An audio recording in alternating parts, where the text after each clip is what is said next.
Hey everybody, welcome to another stream. So we're going to be doing something different today. Um,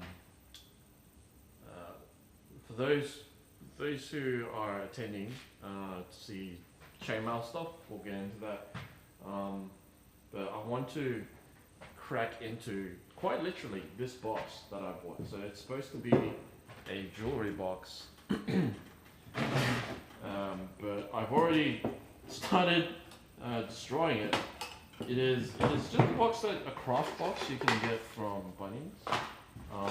So I've already started removing the dividers inside it, as you can see, and what we're trying to do here is I just want the frame, just so I can start, hanging chainmail off it and just use pliers to just work my way down.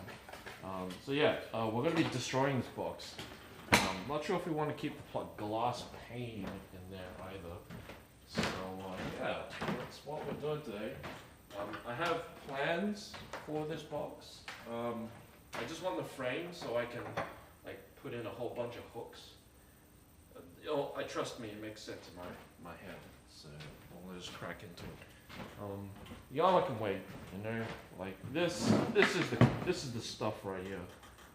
So what I want to do is just get rid of the screws, but there is no. Just screwdriver small. Trying to find a small screwdriver to get in there. There's never anywhere. There's never any when you need it.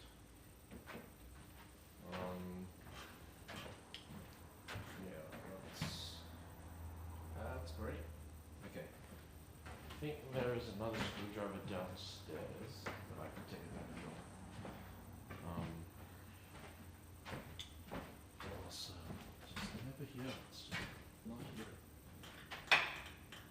Did this work? I don't think so. That was the sharpest tool in the shed. Or this one. Maybe this one works. Okay.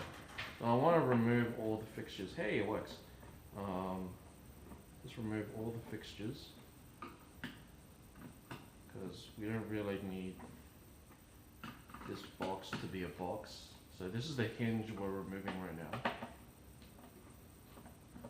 One of the thing that keeps the box shut.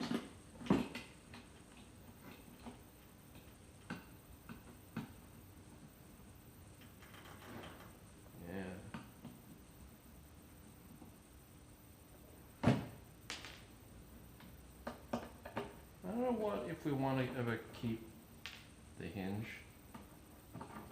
It's not something we need. Okay, so I'm pretty sure that's how the 6 hinge. Okay. Right, so remove the hinge and remove the other hinges because we just want the frame. The frame is really, it's machine made, so just want machine made, so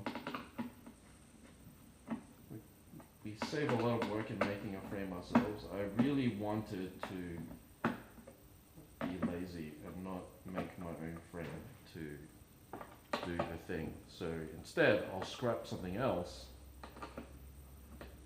which is roughly what I want to save time. And it's always faster to deconstruct something than to construct something from scratch. So use a little more looseness.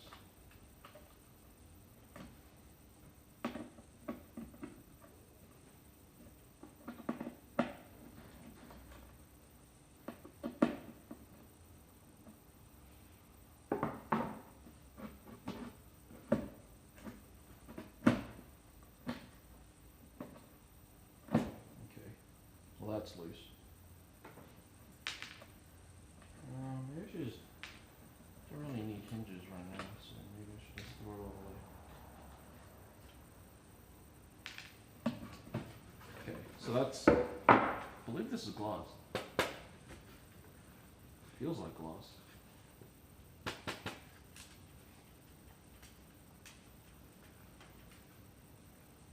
don't know if there's a way to remove it. I don't think there is. Anyway, we don't need this. We don't need the scrap wood. It's pretty good scrap wood to just get stuff done, so maybe we'll just pile it over there and a pile of scrap wood.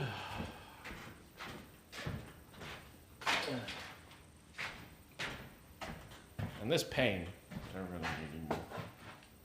So.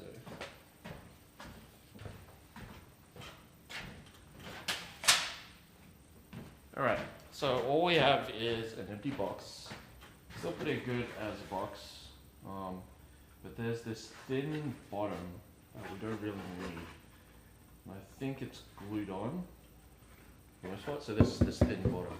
So I'm wondering if there's a way we can just cut it off. I wonder if we could just cut it with a Stanley knife. It looks so thin, and it looks really thin.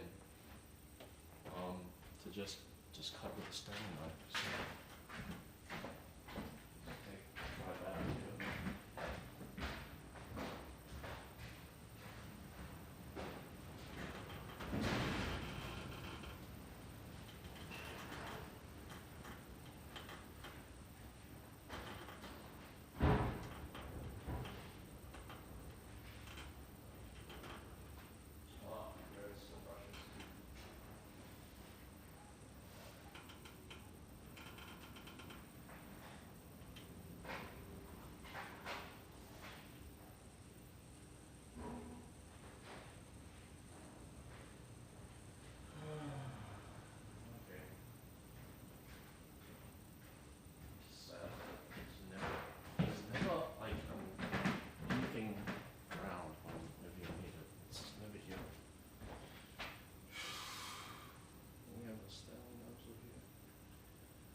I mean, we could just chisel it out.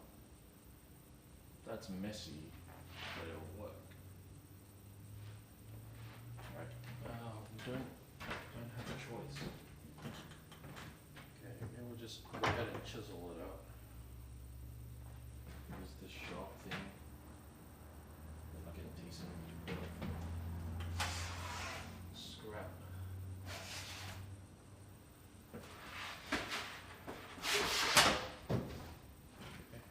Need a bit of sacrificial board. So, table. Also, like one of these nails. See what we're gonna do next. And also, like these little hinges we don't need anymore.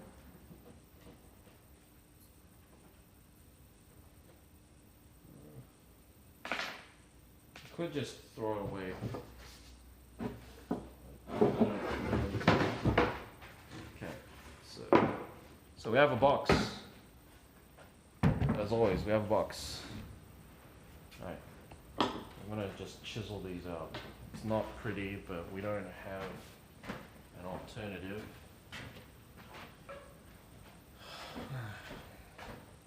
We want the back off.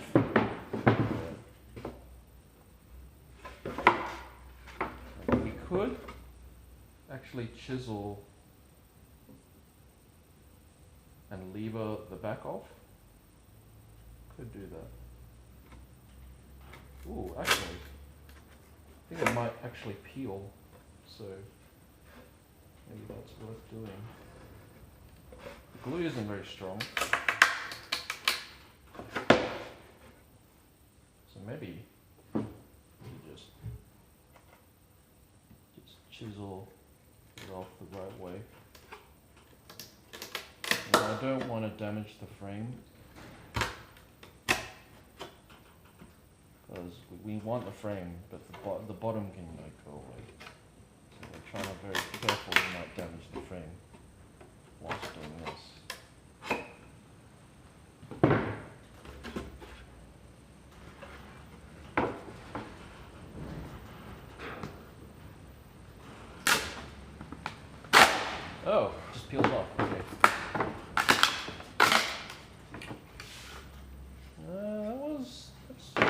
clean-ish. Yeah, so that's the back of it off, and now we have this cool frame, which is exactly machined, and that's good because we don't really need the rest of it. I just want this frame to be intact. Just cleaning off the excess. Be very careful with a chisel, they're usually very sharp.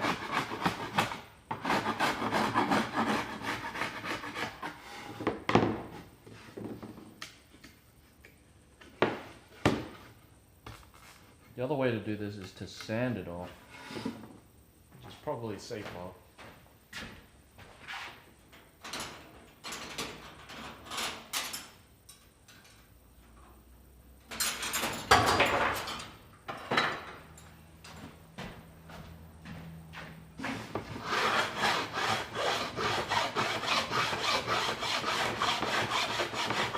Or at least sand the edges. I mean, like, I don't think it really matters too much if it's the edges are perfect. I don't want splinters while using it.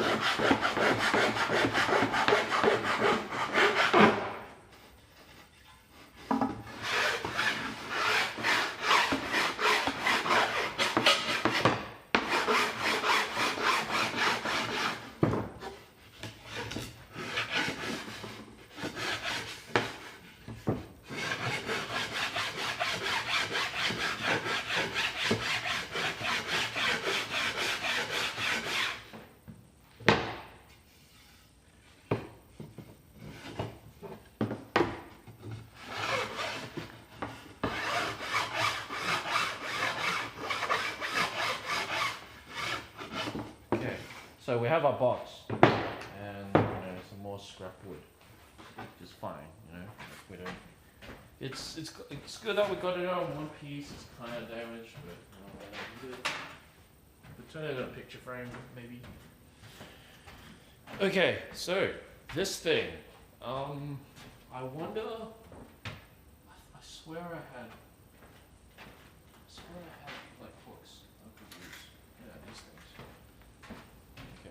So I want to see if it's that hard to just push it in and then drill it and turn it around. See, the bad thing about these hooks is they're not open. Is it better to just use nails then?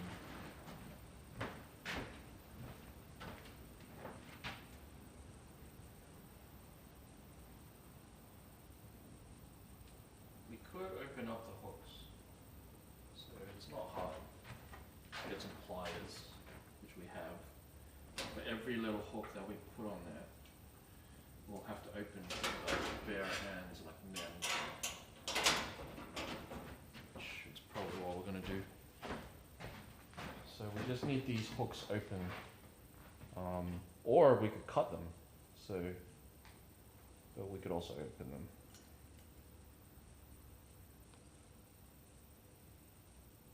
Like that. Yeah, they kind of look wonky, but they'll work. So the idea is that we need to.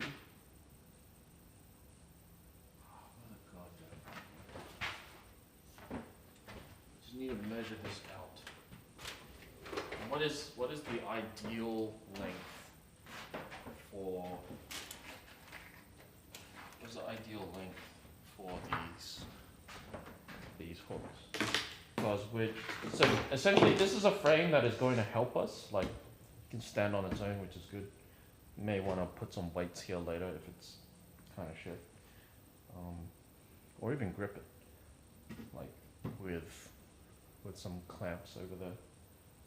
But I just want to know if, like, how far apart do we space these? Because we're trying to make, like, the most confusing thing about chainmail is you get confused super easily on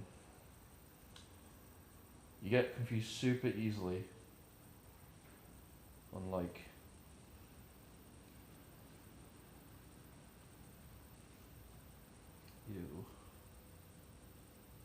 Yeah, you just get confused super easily on where you are. So you need something to hold it out for you, which is what we're trying to make right now.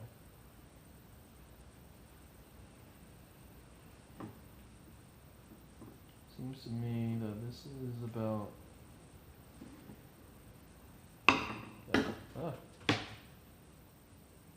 Clean off the grime there. So these are approximately a centimeter in diameter, plus, so 12. So maybe just a centimeter apart will do. So 12, like they're 1.5 millimeters, so that's 3 millimeters of width. So from one side to the other,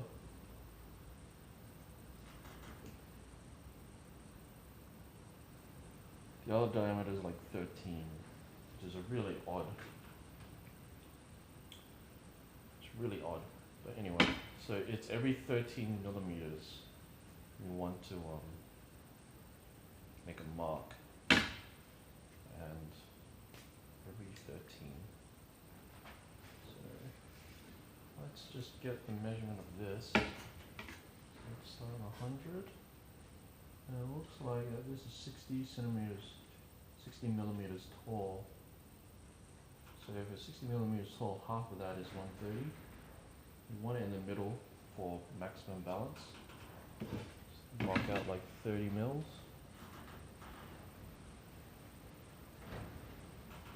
Right there.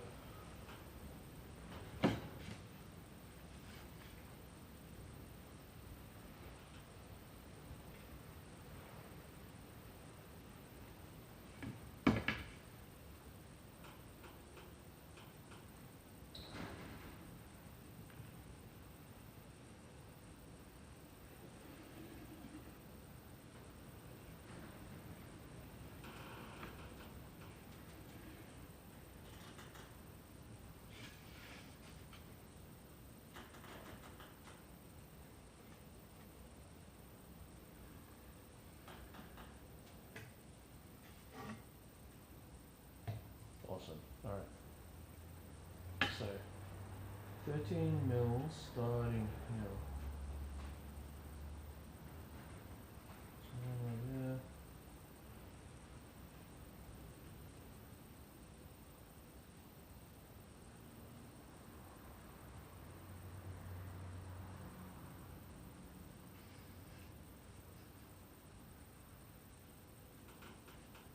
We're just marking out where we're going to drill to let these through. So 13 mils.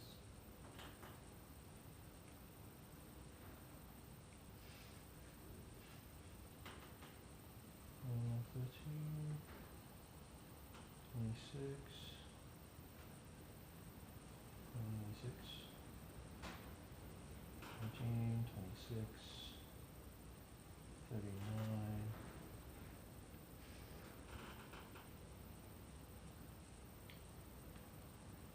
13, 26, 39.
Alright, so we have all of our hook locations. All that remains now is to drill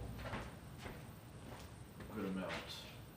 Now I wonder if we could do the drill press. I don't think so. It's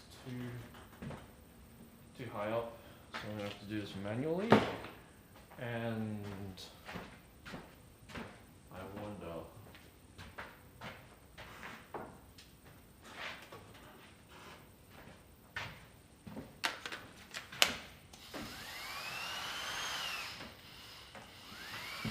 Okay. So all that remains is find a drill bit small enough to house these. I think we might have a winner here. This is only a mil wide, it's the smallest bit we have. So, don't screw it up. Just gonna do a test hole, I guess. I think that's a good idea. Let's do a practice run before doing the real thing.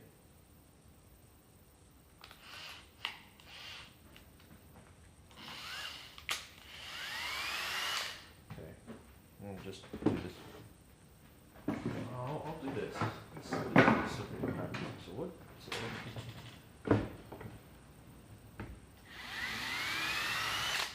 Nice. Okay. So can we just? Awesome. So it just hooks in there. And we just twist it around. Basically, we want an array of these hooks just coming off the top. So, since that works, I guess we could just drill into it, really.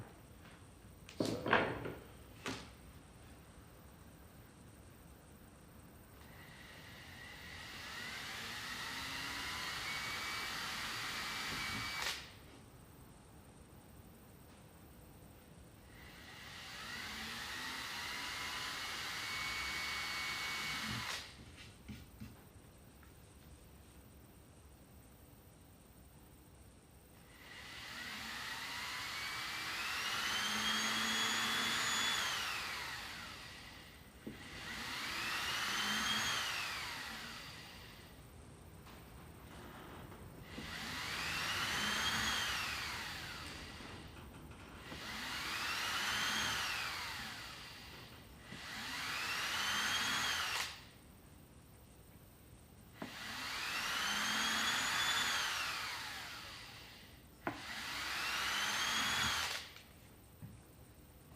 okay.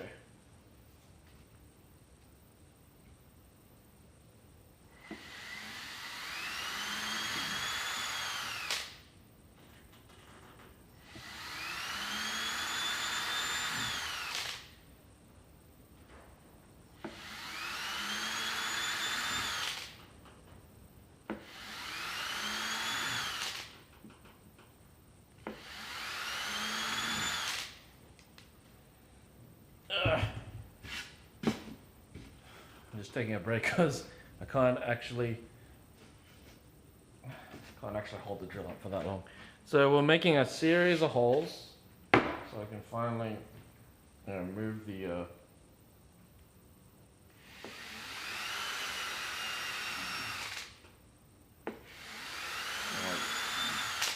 move the hooks in there. Hooks.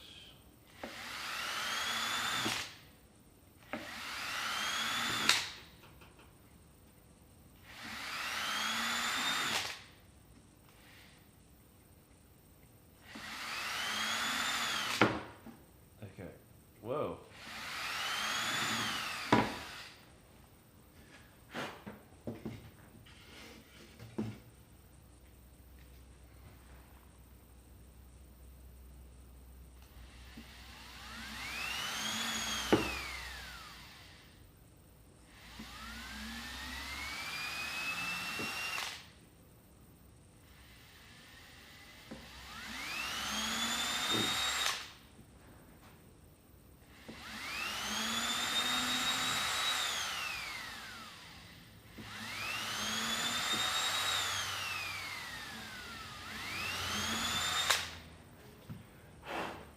Cool. Ugh. Awesome. So now with all these drills holed, they're not exactly aligned. We can just screw in these hooks. Really, just have a bunch of them. Yeah.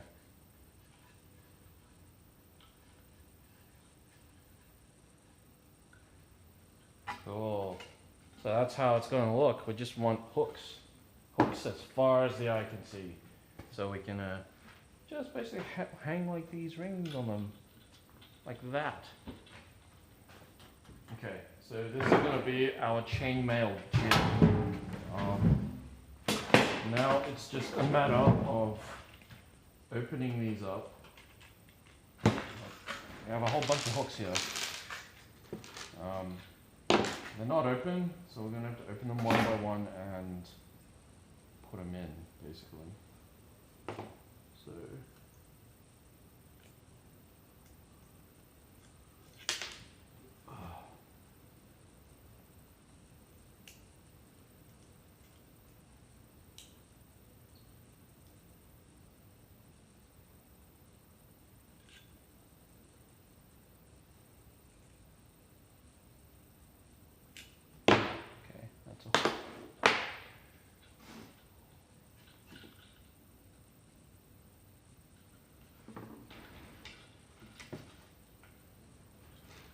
okay.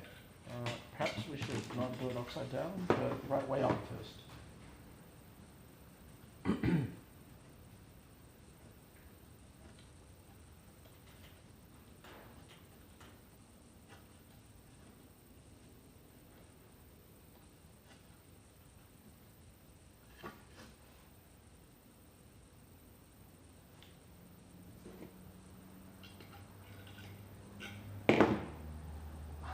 I also have to make all the hooks the same, so that's going to be a challenge, like doing manually.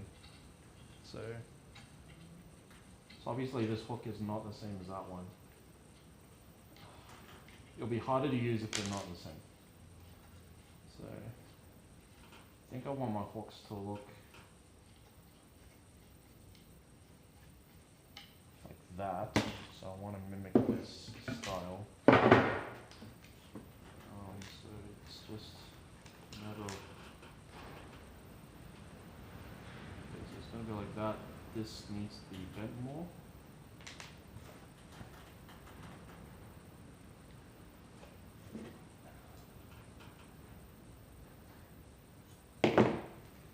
Look the same. Whatever problem.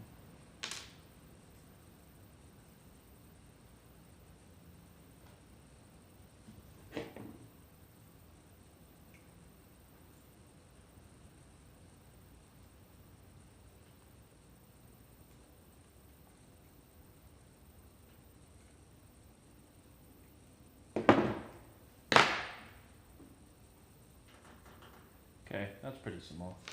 Okay, we need to use that as the master. So I think we've got the process down. Basically, we just grip it up here, and then just grip it at the end with our snout nose. And just open it up just enough to match our master. And I think if we do it the same way each time, we'll get similar results. So we're using insanity to our advantage. So we're doing the same thing and expecting the same result. So the definition of insanity. Okay, so I'm trying to get these to match. If I can just hold on to the damn things. Alright. So that looks pretty much the same. So yeah, well, we're just opening it up and trying to make similar hooks. Hey Silence KTL, welcome to the stream, buddy. So we destroyed a perfectly good box just so we can make some chainmail. So ready for Armageddon? Like, hey dude, how good is the armor? You want to see how much progress I've made? It is a black mess. to say the least. So let me just show you the tour. So this is everything right now. It is going. So we have the front plate. We have the front here. We put our armor mod in here to make it more rigid. So it's going. We've also like rediscovered. We also rediscovered Chainmail. So, oh man, oh man, there's been so much, right? So much development. So we figured out how to turn like Bunnings cable. So you're in Australia, right? Bunnings sells galvanized wire, and you can use this to make chainmail, which, you know, we've made a sample of here, but it's kind of dog shit right now. So we're trying to tool ourselves up to make, to do it. So we destroyed a perfectly good like memory box that had like a glass frame. All we wanted was this frame here, and we're gonna this is gonna basically make all the armor we need to survive the apocalypse. So the problem is that by doing this by hand, it's like knitting, but even more confusing and not relaxing at all. So we're trying to use this, right? It doesn't look like much right now. We're trying to use this to help us. And this is going to help us because it's going to help hold up the chainmail as we make it. So it's a very simple design. We just need a box and like a whole bunch of hooks so we can hook the chain into it. Right now it's a manufacturing process on converting like these screw eyes into hooks, and it's really easy. So we're just getting we got a whole bunch of these. Like I bought these for something else, but now I'm repurposing them. So we're just taking pliers to these and just opening up like hooks, like so. So just get that. Just use brute strength to open these up, right, like that. And so we're trying to make hooks of the same size, like that. So we're trying to just make hooks of the same size. And we need a few of them. So stick around, we'll be able to like essentially make chainmail from scratch, provided we have the wire. So how this is going to be, we already have a master hook. So we got this frame here, and we've like drilled a whole bunch of holes in the side. And these are like self-screw in, so we could just take these hooks and just like hand screw them inside. So eventually, like they'll catch on like this, and then we have like one hook at the bottom here, right? Just like that. So if we continue this trend and just keep screwing in hooks, we'll have an array of these things, and some amazing things will happen. So that there. The problem is if we don't have hooks that are the same size, and I think I've balked one. So like I'm trying to make them all the same size so they're just easier to handle. I think it would be just easier just to buy hooks, but we're being scrappy here and trying to like just make use of what we have. I think one of these hooks are like just not cooperating, so I might just throw that away. But once we have this process down, like this is the idea. We want like several hooks like that.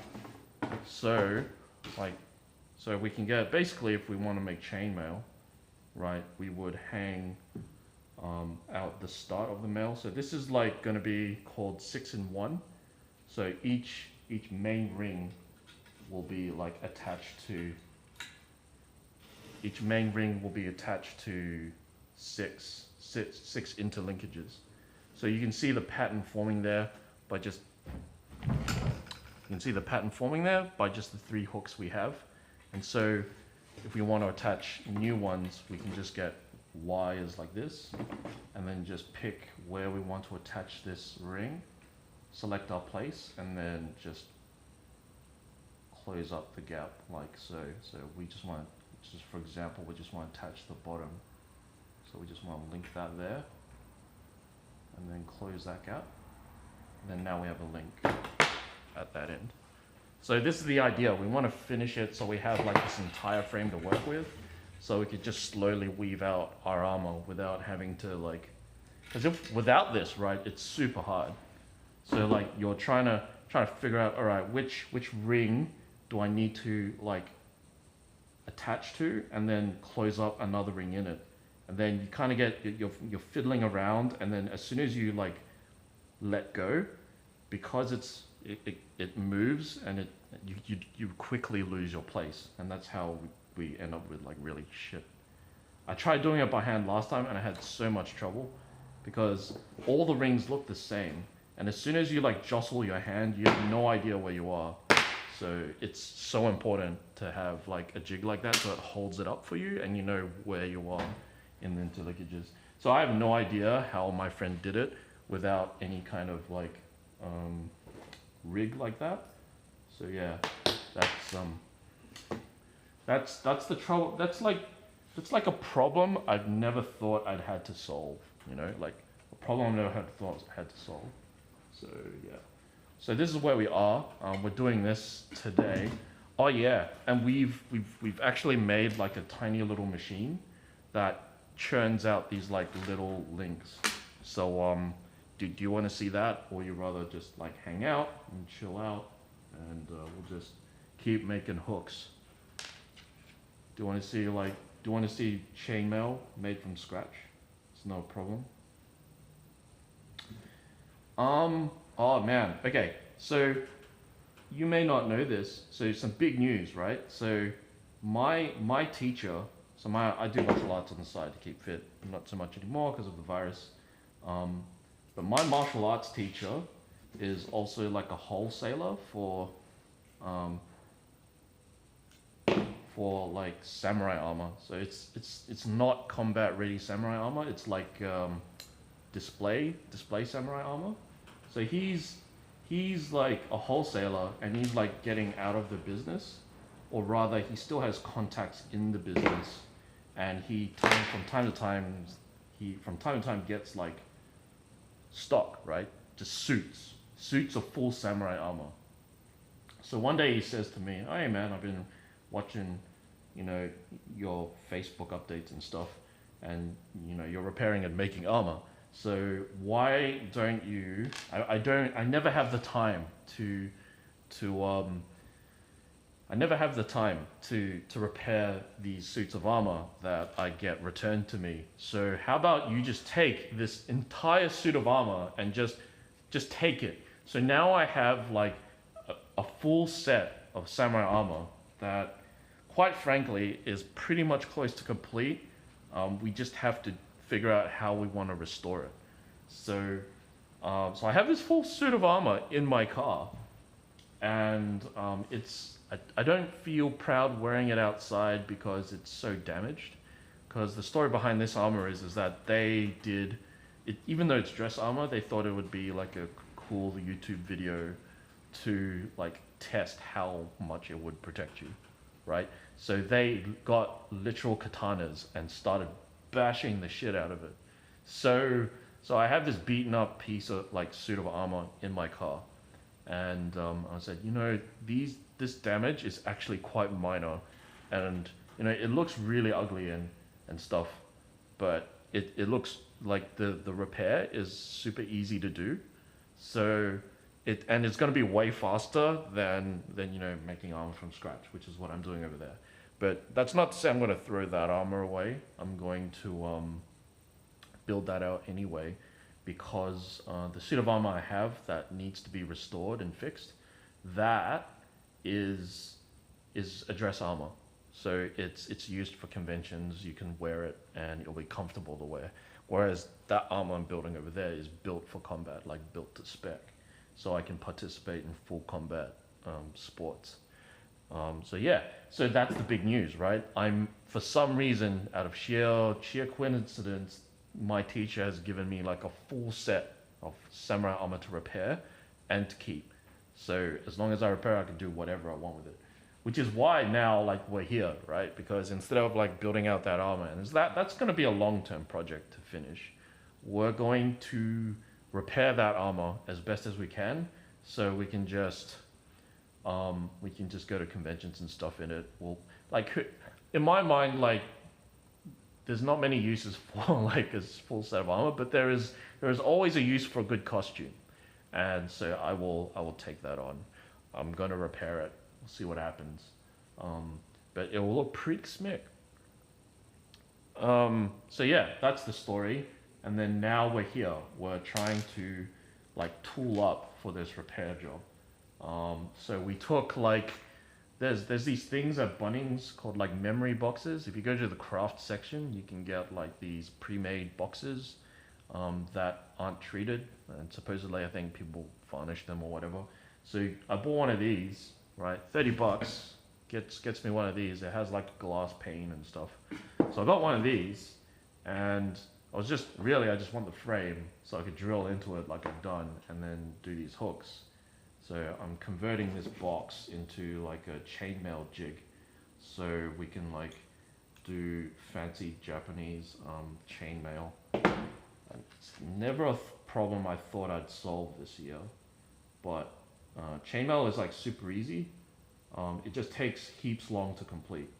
But fortunately for us, like so the part where this is relevant, right? This suit of armor has like sleeves. So unlike knights where they have like dedicated plates for each part of your arm, Japanese samurai armor has basically socks for your arms, and then those socks are plated.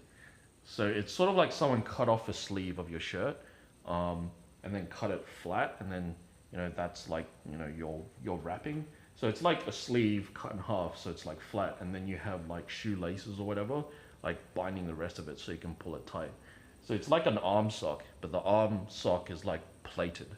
So that's how the Japanese have designed their armor, and we're repairing that bit because like dress armors aren't made for full contact, and it's like the aftermath of a stress test. So the armor's pretty damaged, and like the chainmail and links are like gone.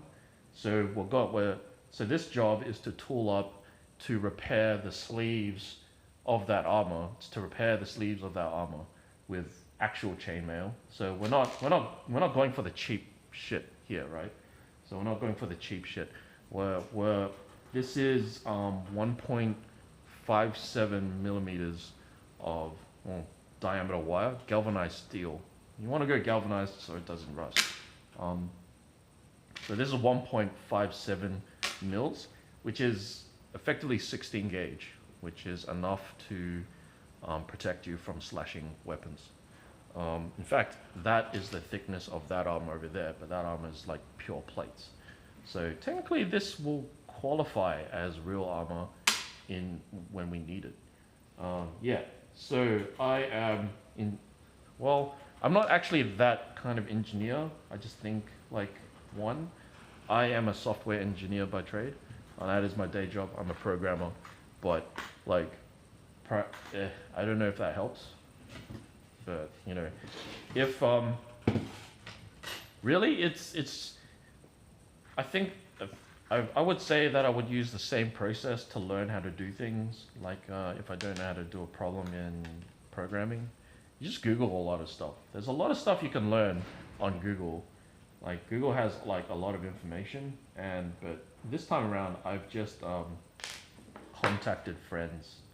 So my friend has made an entire chainmail like gown, like for himself, like just to do like I sometimes play with some LARP guys. So he's made like a full chainmail suit, and so it looks pretty good. It's part of his costume, and it's made, so it's there forever. Yeah. So how durable is this stuff? Well, I don't know. Actually, I've never actually tried to bash this stuff. So maybe right? Like we'll do like a stress test. we'll make like a napkin. We'll make a napkin of chainmail, and then we'll like try to stab it and stuff. I think we have a mannequin over there, so we could good test it. We could do some real tests, but I don't. This isn't really made like actual chainmail. It's kind of it's very cheap, like very quick and dirty, because like the joints aren't even sealed, so there's still gaps. So usually they solder those and weld those together, and like some insane methods like oh, look up Kingsmail, right? So there's this method called Kingsmail where it's not actually a ring. So this is like a spring that's been cut with for one revolution, and so that gives you like one little ring, right? So this is like made from a spring. Kingsmail is like two halves of this circle, and then they join one circle together by like a really tiny like I forgot the word. It's like a pin. No, that's not a rivet. Yeah, they get like a really tiny rivet, and then like rivet the one side together, and so it's sort of like a clamshell. And then once they're knitting it together, then they rivet the other side, and that's Kingsmail. And Kingsmail is supposedly like the best kind of mail you can get, but it is super expensive to do because like it's not just a ring, right? Like here we have a ring, we just snap it shut, but they literally have to rivet it on two sides, and to rivet something, a join that is like 1.5 millimeters big, it's like you're trying to thread the needle there, a metal needle, and then you're hammering the metal needle flat just so like the wire can like stay together. So yeah, Kingsmail, look it up. It is like the most insane bit of knitting that I've ever seen, and like it's just super expensive. And back in the day when this was needed, also very expensive. Only like nobility could afford it because it was so expensive to make, and so like just imagine, right? Like my friends have tracked how many reels they bought to finish those chainmail like shirts, and they said to me like, oh, it took like 5 kilometers of wire to like finish it. I'm like, damn, can you imagine like 5 kilometers of wire just to make a shirt? And then this Kingsmail stuff, like not only do you have to work 5 kilometers of wire into rings, but you also have to like do like two rivets per ring, right? Just to make it. It's just an insane bit of kit that was done back in the day. And it's like, why do you hate yourself so much? So like, holy crap, like why would you do that to yourself? Anyway, so that's Kingsmail, a bit of history for you. It's a European thing, but Japanese do it a little different. It's amazing, like two cultures on opposite sides of the earth came up with like the same idea. So Japanese don't have Kingsmail, I think, but they do have like they do a different style, which is still chainmail, but they rivet. They have like one sized ring and then a smaller ring to bind the rings together. So it's very asymmetrical. They use 2 types of rings to make their chainmail, whereas like European stuff is like generally one. So yeah. Anyway, that was like a whole tangent. Sorry to lead you off of that. I hope you got something out of that. So that's chainmail. How durable is this stuff? So this is 1.57, 1.6 millimeters of galvanized steel. So it will do quite a lot, right?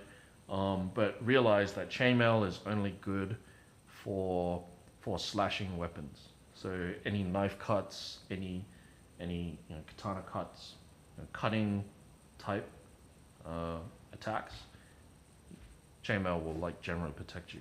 What it doesn't protect you from is like, stabbing, right? So like arrows or spears or like even thrusts, right? It doesn't protect you from that, but it can protect you from like glancing blows. So piercing, it's not very good at like saving you from piercing stuff. But like that's what plates are for. So yeah, generally like for slashing, not very good.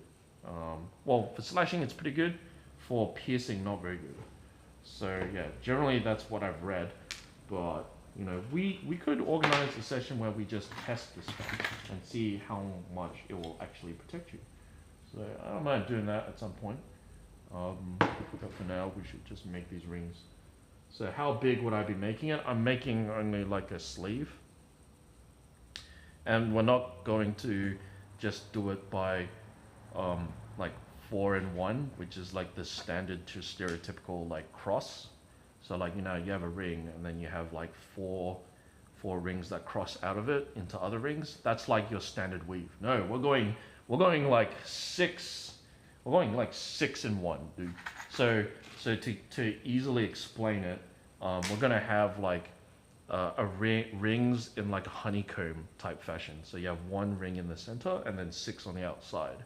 And so those are the big rings. And then you have like 2, every join there will be joined by 2 rings. So the main rings won't even connect to each other. It's the joining rings that will hold it all together. So those will have 2 inner join rings for every big ring join. So it's like it's like, I think it's like 1-in-12 linkage, right? It's like 1-in-12.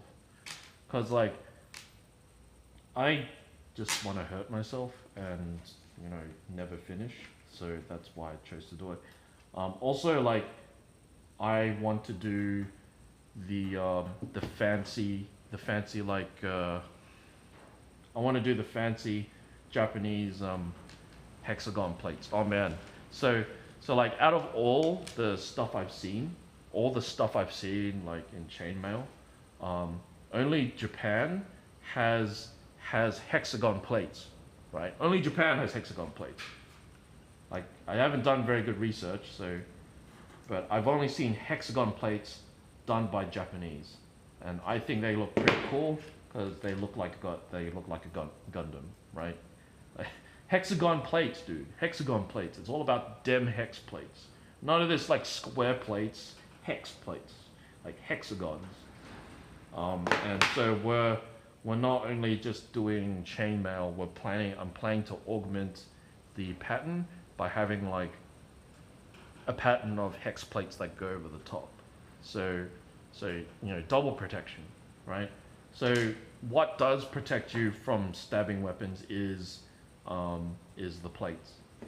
So generally, like samurai will have like horizontal lamellar plates going off their chest, or a single large plate there that's been shaped into a dough. So that's just one massive plate. But lamellar plates, which is just a series of horizontal plates, and then on their body, and then like their arms will have like chainmail and stuff, so that they can keep the movement in their arms. So that means you can still attack with your arms. So that's the idea. Anyway, so how do we? So just chilling, dude, sitting down for dinner. Oh man, thanks for hanging out. You know, as I go on and on and on about chainmail and engineering.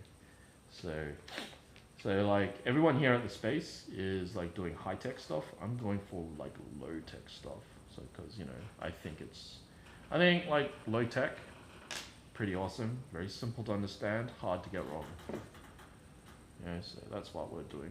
And we're bending hooks, trying to like get it right.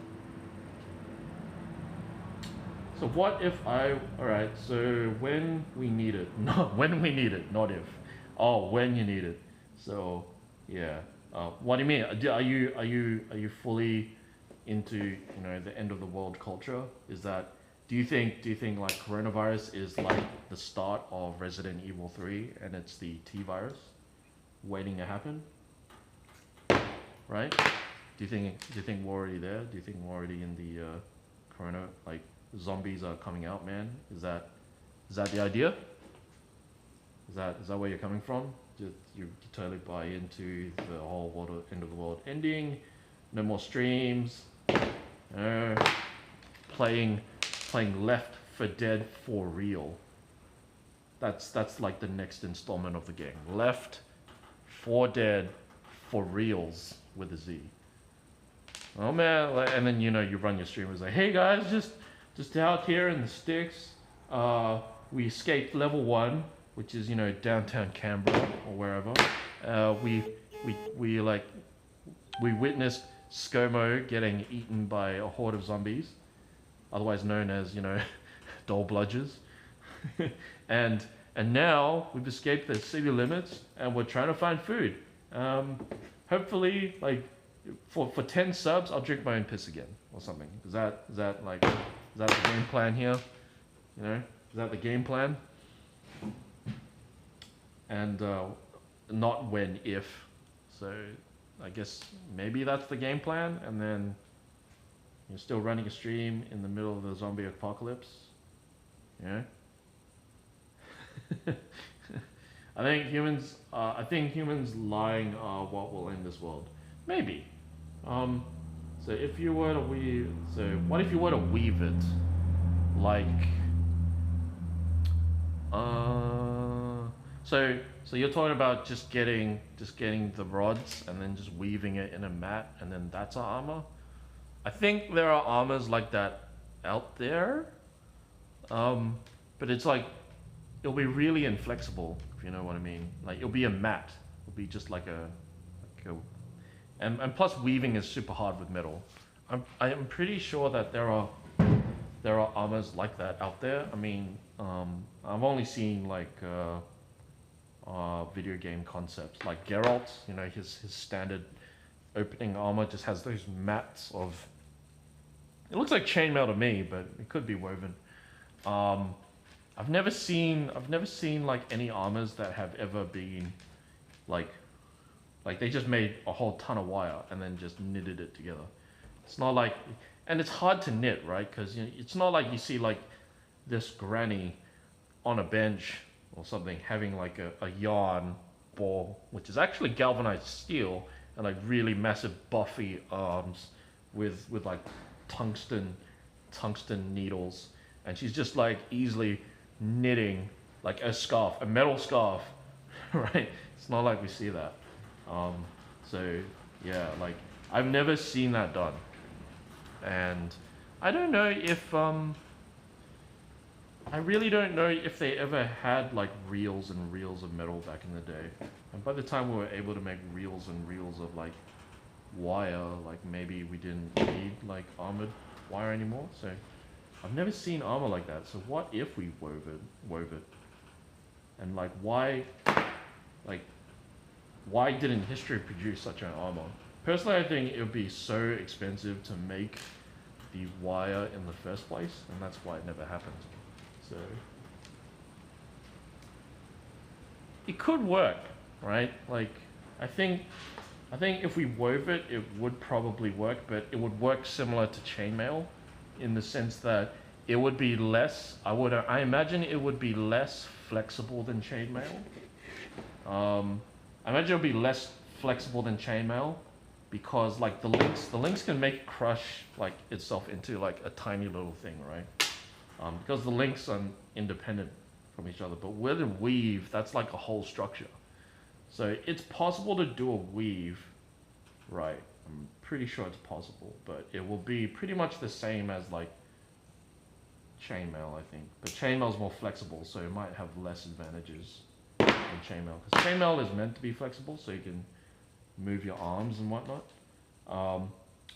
But with a weave, you can't do that because you have like long wires that are going through the entire structure.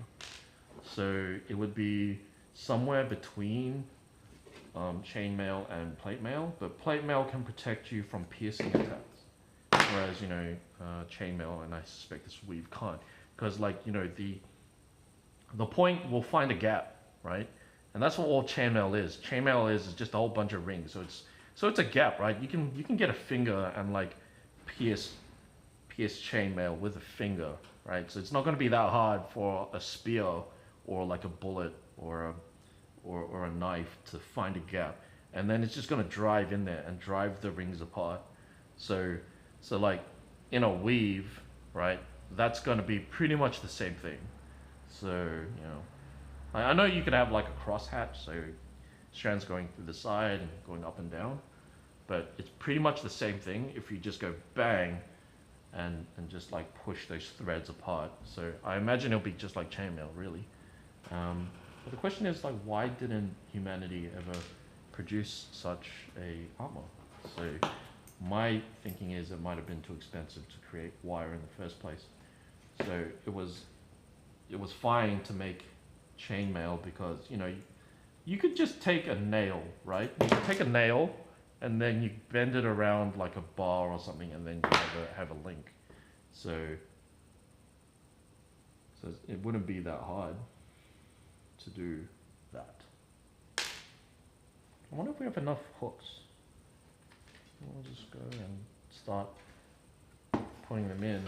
I'm not proud of the first hooks, I'm gonna take that out. Or maybe it's because like the hole is like really dumb. I don't know. Okay, I'll try removing it and then replacing it with another hook. See if that helps.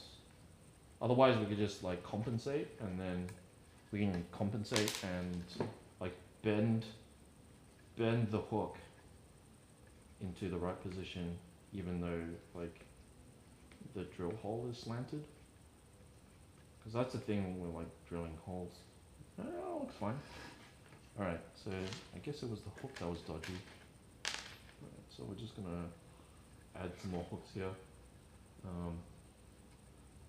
I think humans lying what would end the world, but I'm sure there are heroes out there watching out for us.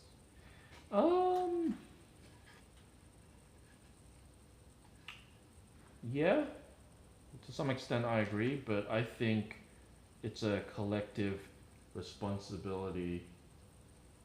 It's our collective responsibility to change the world. We can't rely on just one person to make the necessary changes. I think everyone should be responsible for what happens in the world. So walk me through your doomsday situation. Like how do you think the world would end? Like, with your premise of, you think lying will end the world. How do you think the world would end from lying? That's an interesting topic. How do you think the world would end?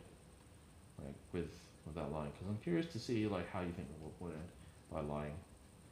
Do you think is it the climate crisis, or do you think it's like Trump saying that bleach will solve the coronavirus? Is that what you think, or is it more like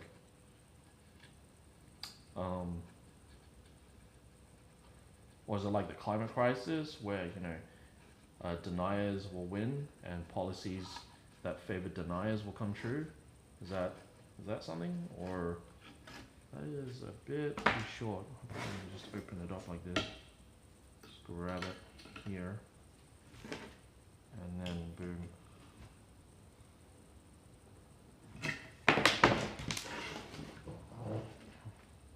So I'm curious. So okay, so that seems similar-ish. Okay, we're only like halfway across, so it could be the point that we need to like make all the hooks from these things. So yeah, that's screwed in there. That's another hook. So we got like some hooks going. As you can see, like here, we got some hooks. So very easily like hang this chainmail from it. Yeah, that's the ticket.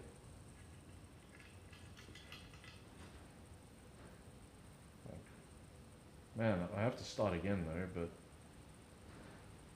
like the fact that you can hang it up and look at it in a consistent way is like a super big help.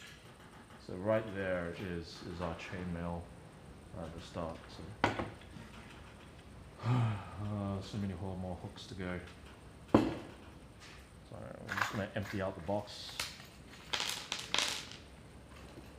Very deep topic. Okay. Oh man, like I think deep topics are worth talking about. So glad you came to the stream, and you know it's all for content really, but like I enjoy these talks. Like personally, I don't think the world is gonna end. I think humanity will survive. Um,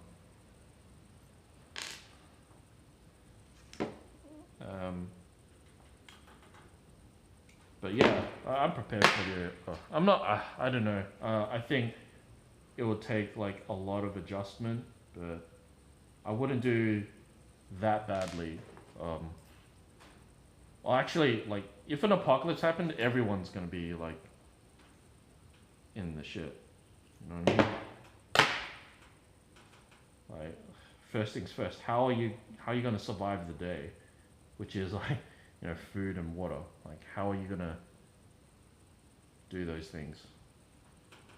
How are you gonna survive with food and water?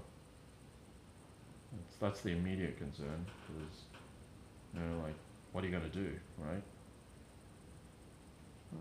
This could use a bit of burnt. Like, I think I don't have survival skills. I just can make stuff. So I can make weapons. Really easy. So, like, my advice. So my, not that you needed to know. My choice of weapon, if you know guns weren't allowed, is well if you could, because Australia we don't have guns, right? So it's gonna be hard to find a gun. My weapon of choice would be a spear, right? Really easy to make. Just get a long stick, a stick that you are comfortable with. So if it's too long, it's too unwieldy, right?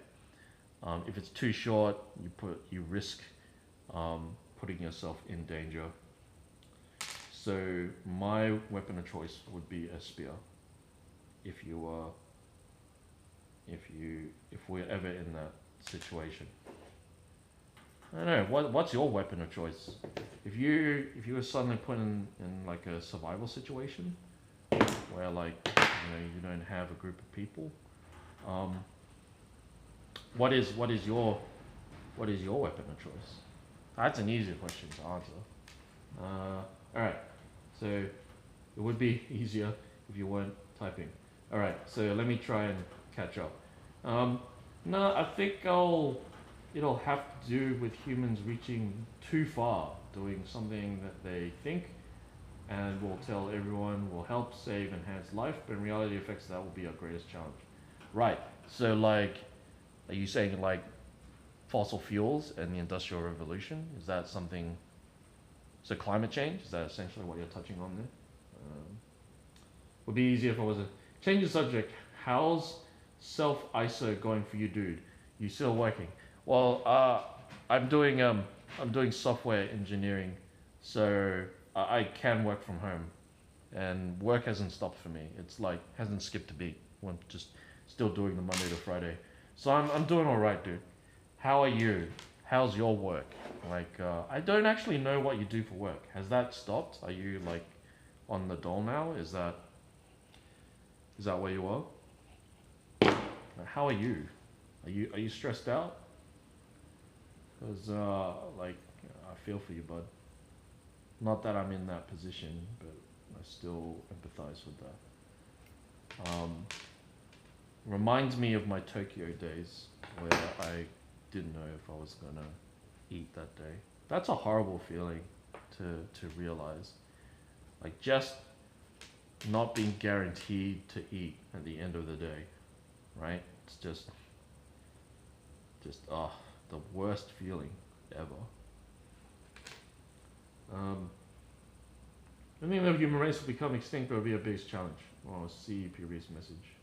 Now, but bow and arrow? Yeah, okay, bow and arrow works, right? Bow and arrow works. provided you can land the first hit.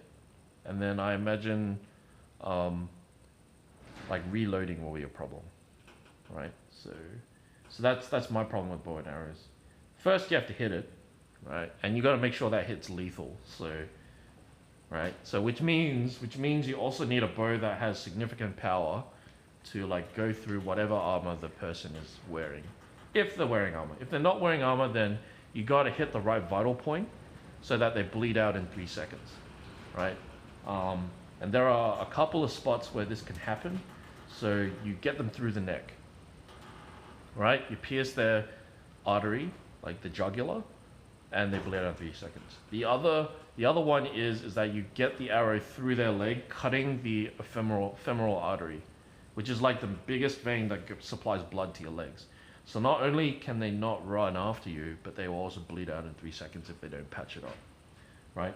So you need some like godlike aim to do that, and hopefully like after some training, like you'll get that. And it's true, right? Like with the more distance you can put yourself between you and them, and the more reach you have, and you know, certainly out of harm's way.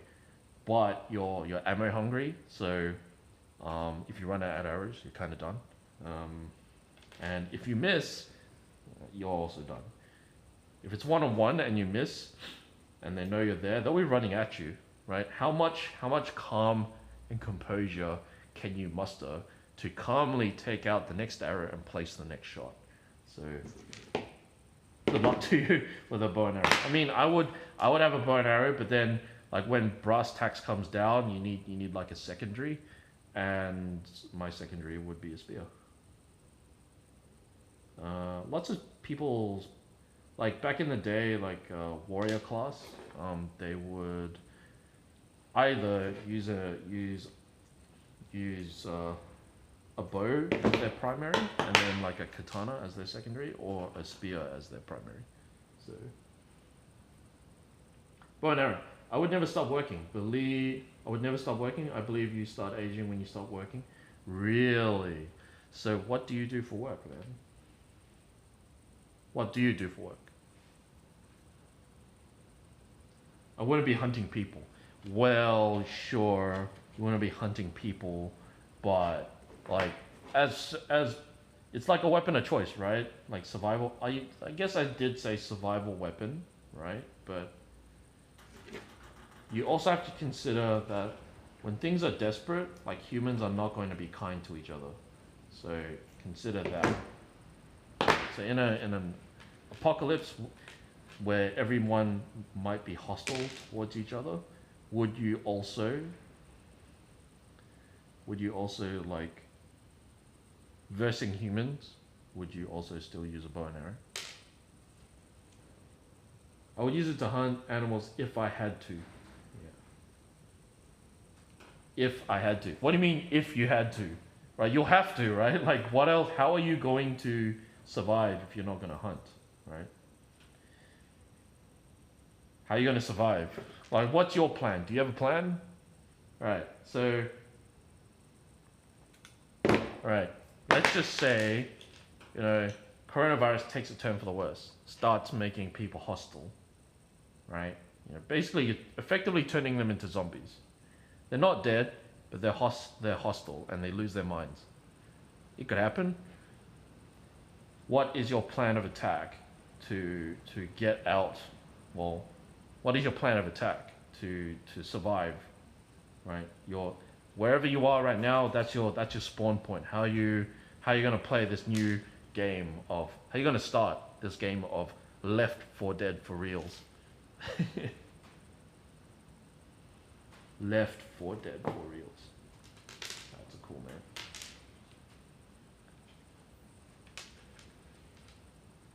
Alright, you gotta take the change, dude. You gotta be the change, dude. Wouldn't take human life. Well, it's survival, dude. There is no rules in survival.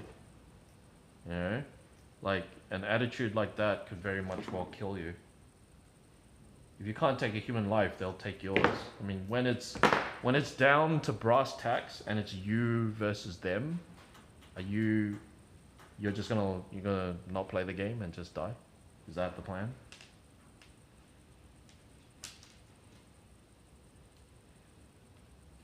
I think that's too naive, right? Like it's everyone on everyone in a survival situation, I think. I mean, of course I'd try to group with people and try to like survive that way, but I would expect, like, from the get-go, everyone's gonna panic and everyone's gonna hoard the resources for themselves. So that's unfortunately human nature. I think that's too naive an attitude to even think about. Like, it's, you don't have the privilege of, you don't have, the privilege, well, maybe not the privilege, you don't have the, you can't afford to be that selfless, I think. And there's always another way, sure, but survival throws all the rules out the window. Like, I don't expect anyone to be kind to me in a survival situation. Look at coronavirus now, right? Like, people are not dying. People are not, society hasn't fallen to shreds. But people are still, like, attacking each other for, like, the rolls of toilet paper. So if the world could be that selfish, imagine the world when, like, things are actually desperate. Where it's, like, lawless. Like Mad Max style lawless. I don't have enough faith in humanity to I wouldn't bet my life on humanity in that bet. So that's my opinion. I mean, of course I would try to make friends if I could, but it's a dog eat dog world, man. So I'll try to help a lot of people. Like, I'll try to help as many as I can, but my first response would be to be defensive and not leave any openings. There's survival and then there is savage. It sure is. Go give the poor lady the roll. She had the card of toilet. I know, right? But that kind of proves the point, right?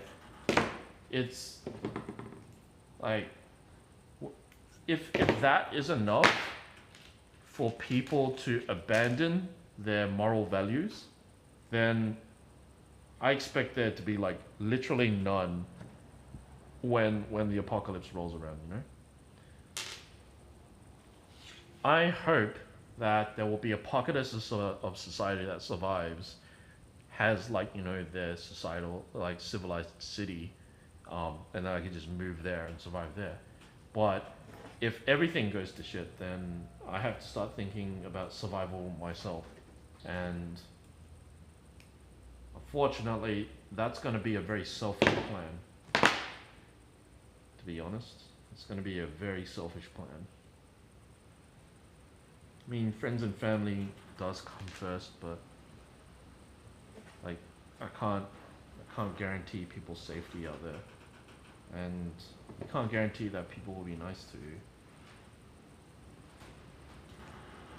So anyway, like, that still brings me to the question, right? Still haven't answered the question. Like, how are you gonna survive? Oh fuck! And I just screwed up that one. What's the plan?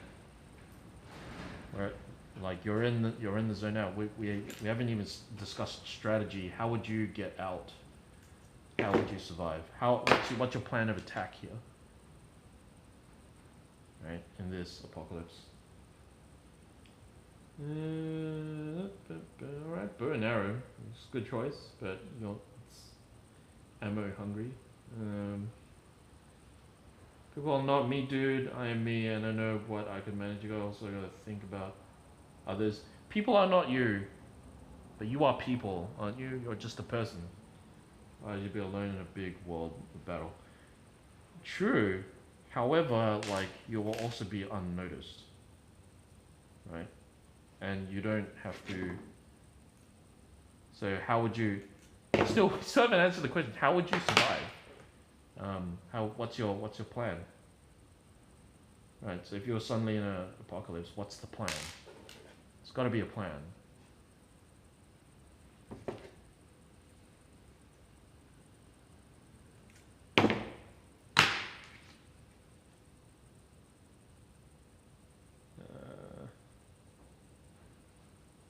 Okay. I think we have a lot of hooks.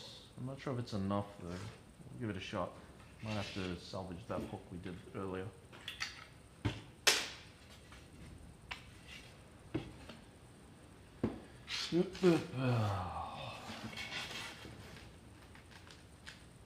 Never gave it too much thought, to be honest.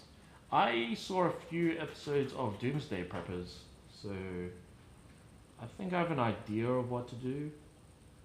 I don't have a plan in place though, so like I have no preparation right now. So if it were me, you want to hear my plan, or is this like kind of getting boring and you want to talk about something else? I think I need to bend that out more.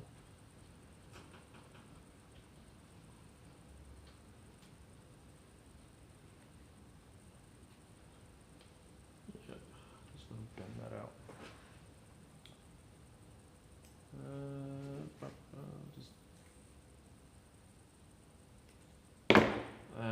Probably try to group together, start to rebuild. Good a plan. So if there is a zombie outbreak, like the cities are going to be like the most dangerous place to be in. So you either hole up in your apartment. So first thing is that you have to wait out the worst of it. Wait out the worst of it, and then pick your move to escape. So my plan is, depends on my situation, but because I'm in a country town, the population is going to be a lot less dense, so which means there are a lot less zombies.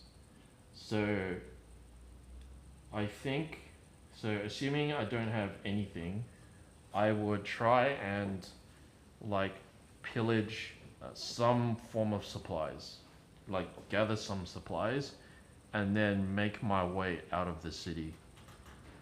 Right? I would try and find like a river or like a good campground to make my base.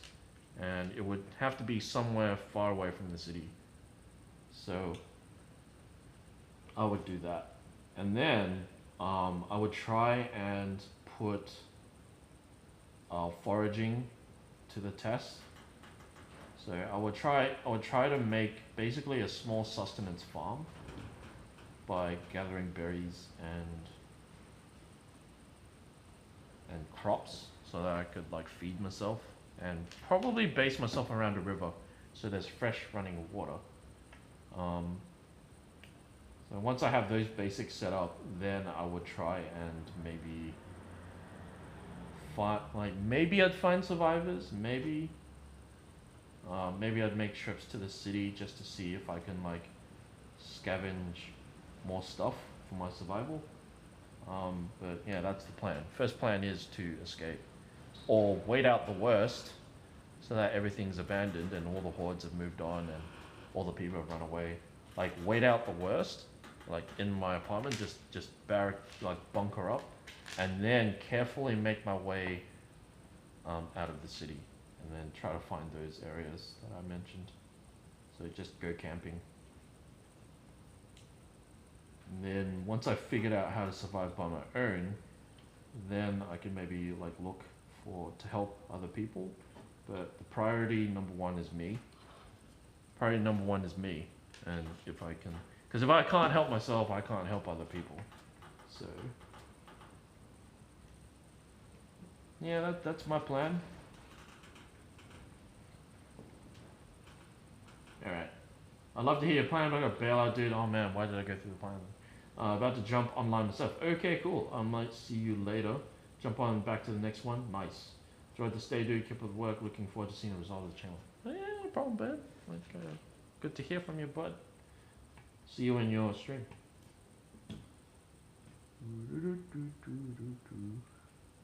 Okay, so just applying all these hooks.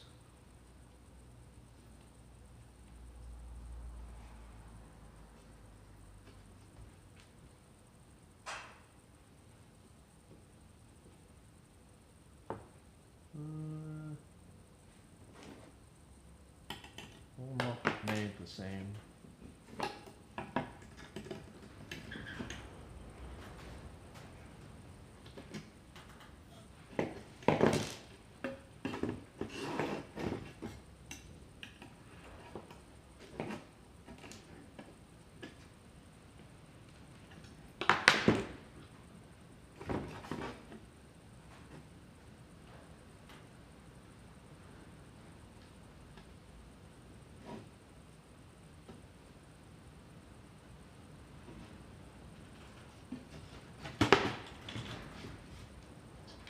Alright. Making chainmail. Somebody knows who it is.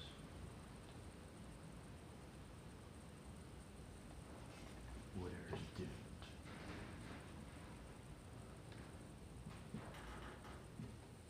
Where are you?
All these hooks, almost there.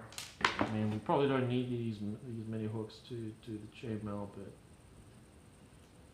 it's always good to go big.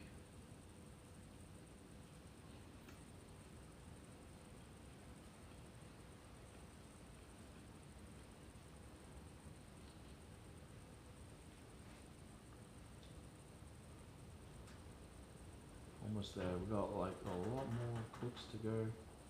Probably about like 6. Maybe we won't have enough hooks actually. Looks like I will have to like salvage that one hook.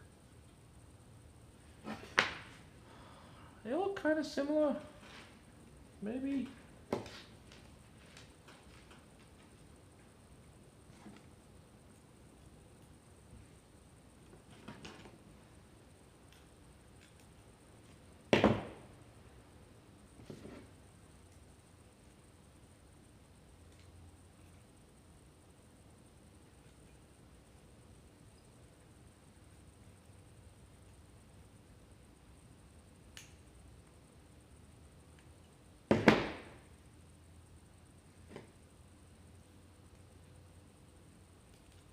Ugh, that's a terrible hook.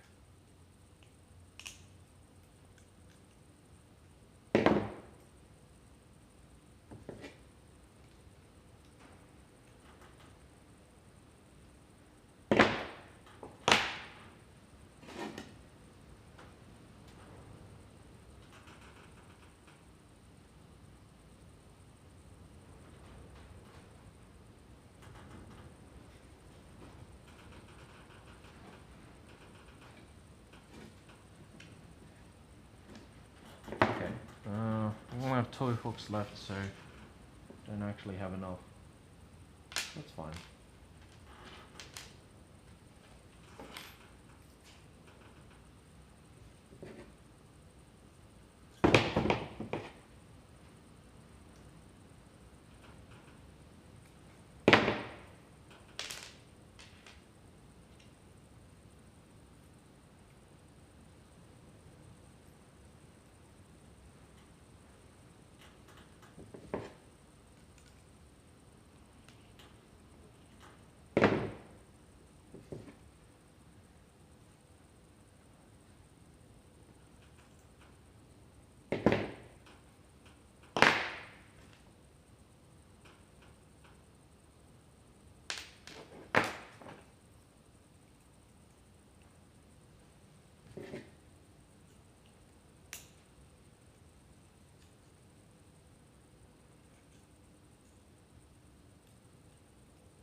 Nice. Okay, screw these in, be done with it, and we have our second frame to do chainmail work. Could have bought just a bunch of hooks. Pretty sure there are pre-made hooks out there.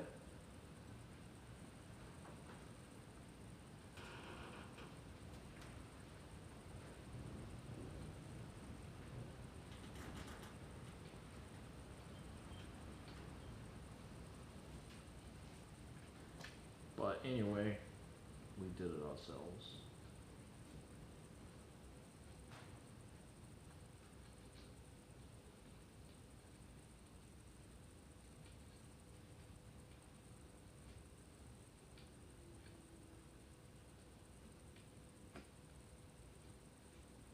Yeah.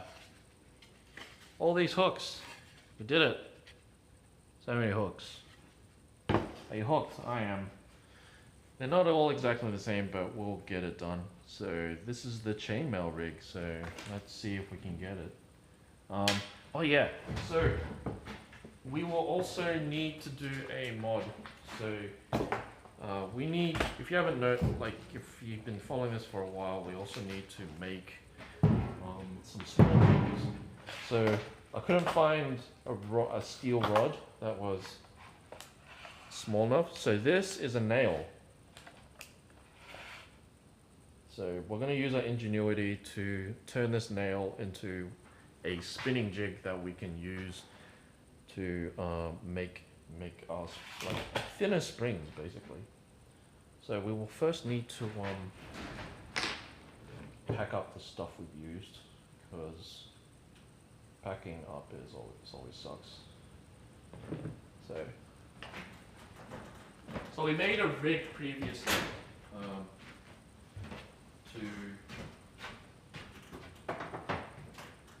We made a rig previously. I still need to do that as well. But I really want to do new stuff. Okay, so I want to do new stuff today. I'll make a rig. I'll make the second wire rig another day. But for now, we want to make a second spring to this. So we need to flatten this out and drill a hole through it. So this is 4 millimeters. There's not a lot of give. So we also need that tiny little, yeah, just the things are churning through my head how to get this done.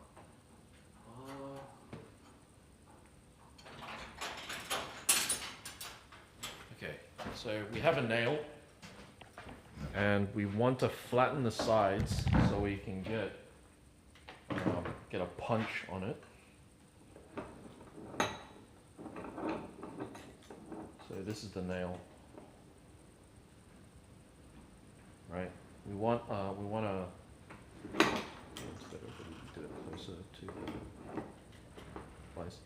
So we need to flatten that out, and I think if we just file it, we'll get where we need to be.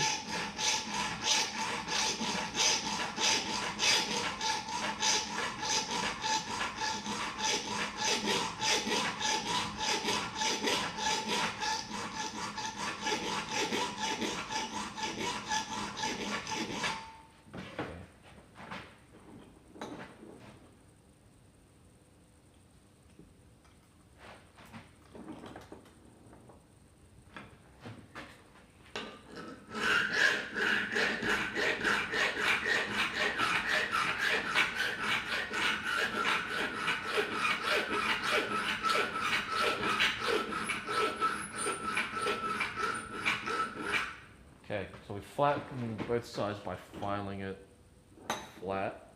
I do want to make it flat even further by hammering it. Right, chisel right here. Yeah. Okay, this ought to do. So, chisel. My gloves is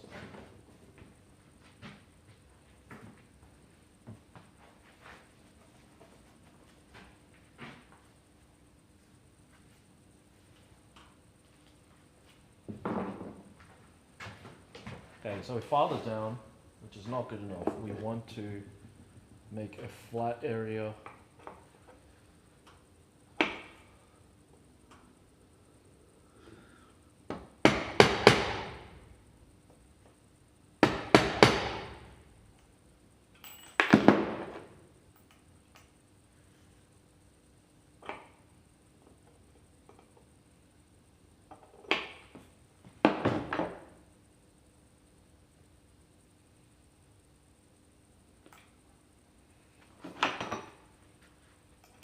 This is 4 mm wide, so I want to just flatten this area.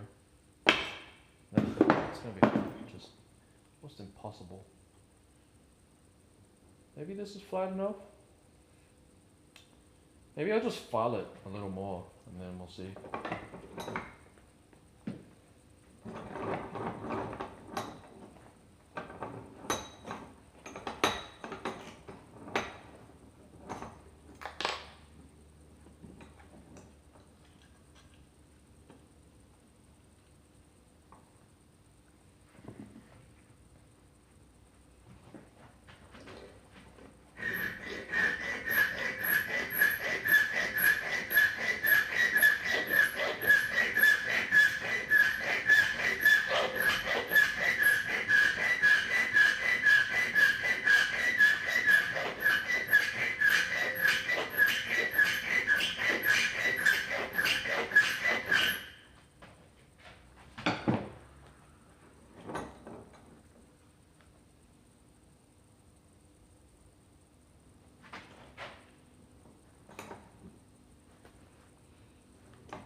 Okay.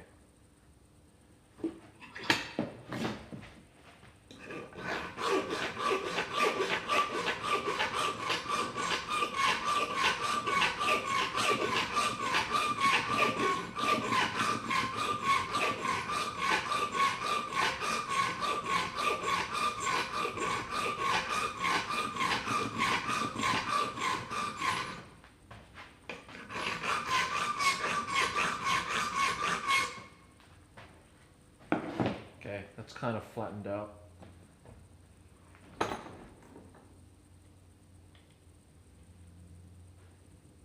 Thing is now, can I do a punch?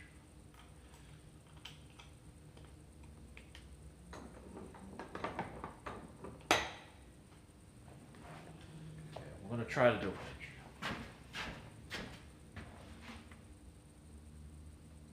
Where's my punch?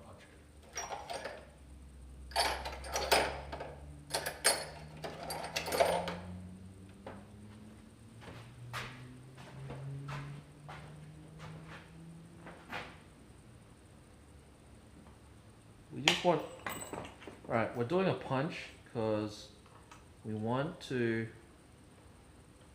make a hole. We want to drill a hole in this thing. So a punch really helps the drive the bit in there.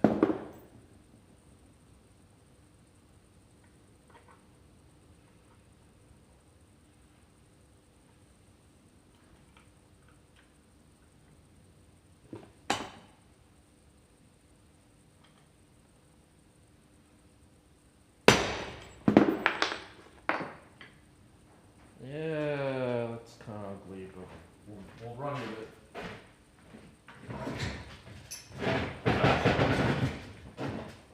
So,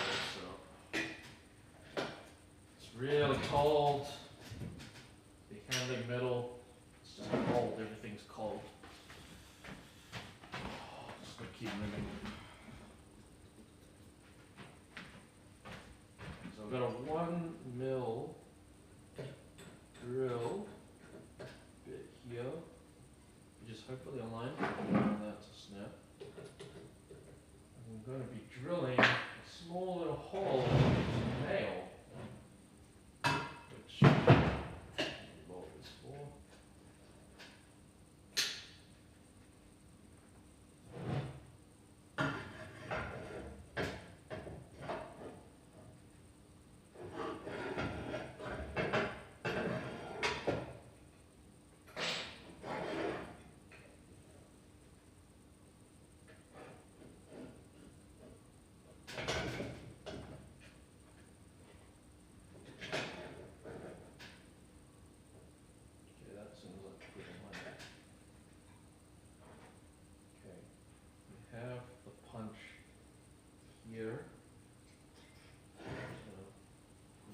testing.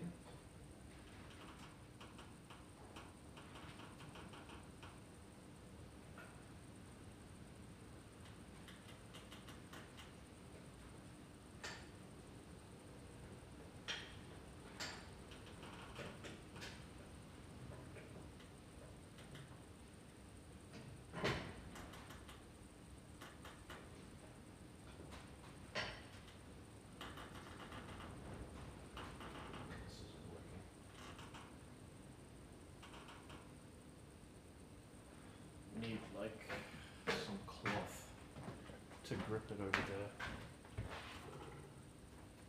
because the irregularities of the surface, because I didn't get a round nail.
Nice. Okay, got that aligned. All right, so we're about to drill into this nail.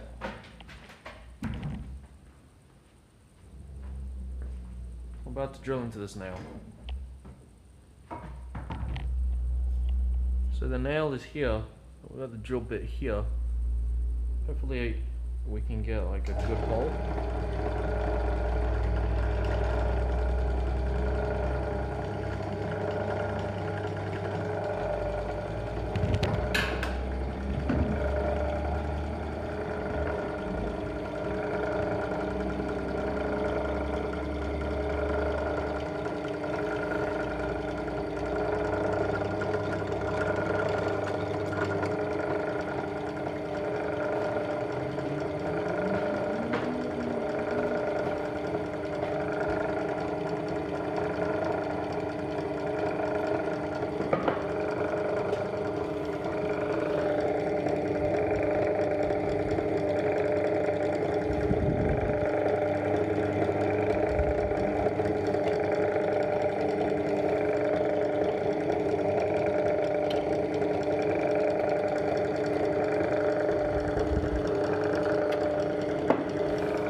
It's just pushing the nail down. Okay.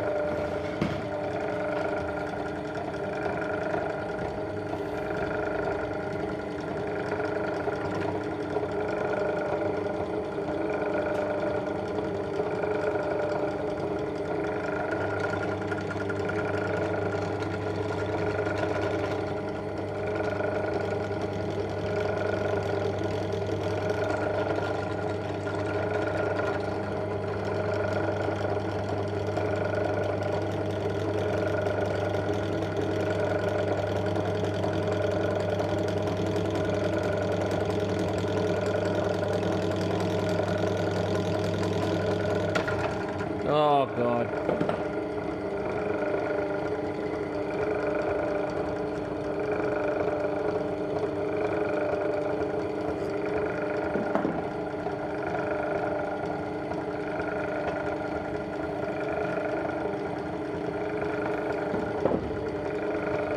I'm gonna have to adjust this. It's not working out the way I wanted. It's being uncooperative. I need like something for this to press against, so I just need to rethink my tactics here.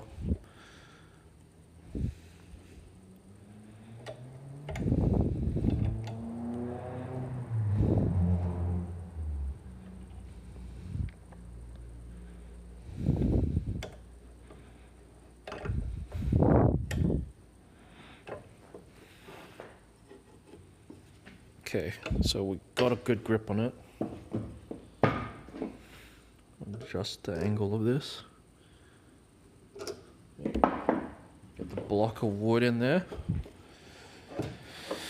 Hopefully we can get this pressed and done.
Man, it just does not want to be drilled through. What a challenge.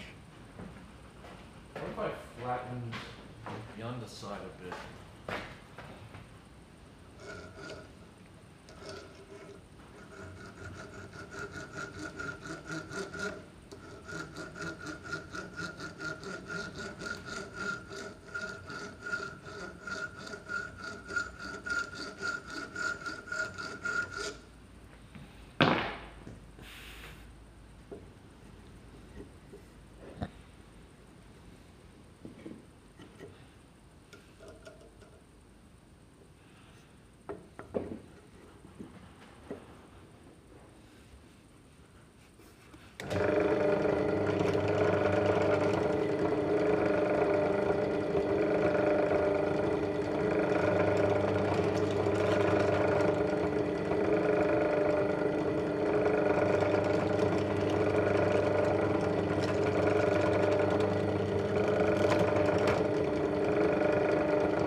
not drilling. I don't know why.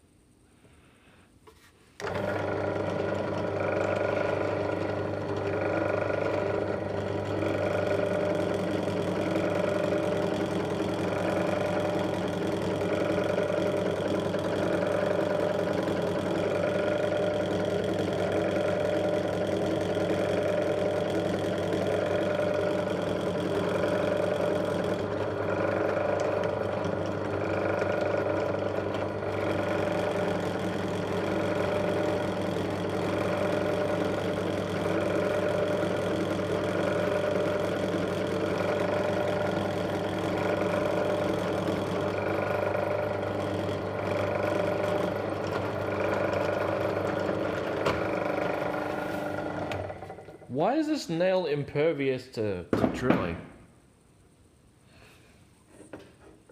Like, we can file it down, but it's not drilling into it.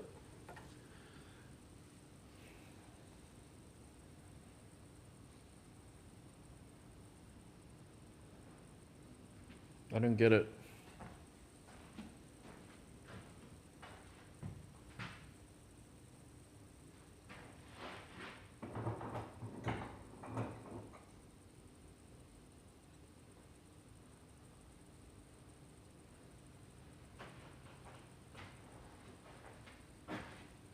So which kind of says to me, why do we need it in the first place?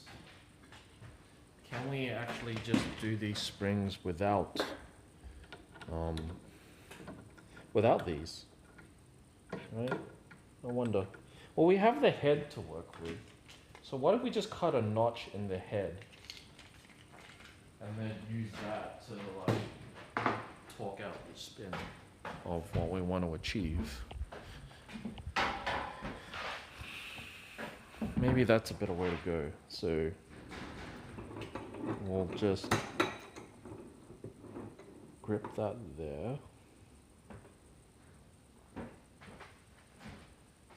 And saw. Then just cut a notch in the head. It's really small, so that's what makes it really difficult.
Not exactly fitting that notch yet.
Okay, think it fits in that notch okay-ish.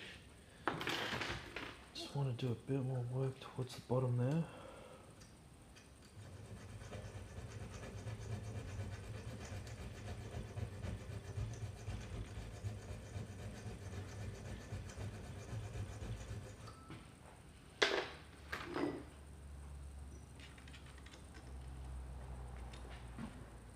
Nice. Okay, cool. So we have our nail. So, question is, can we make springs from it? What I intend to find out right now. So let's clean this up a little bit. So we have the jig. We have our series of hooks. So it is now possible for us to do really efficient work in making chain. So, see how it works. Alright, so we can basically get wires like this. So this is just the raw material that we're working with.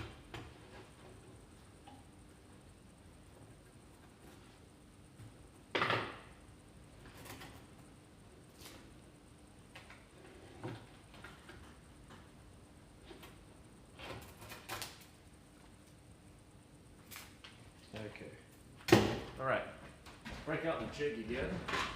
So this is what we've made on that fateful day. This is going to be our coil that we're going to spin around.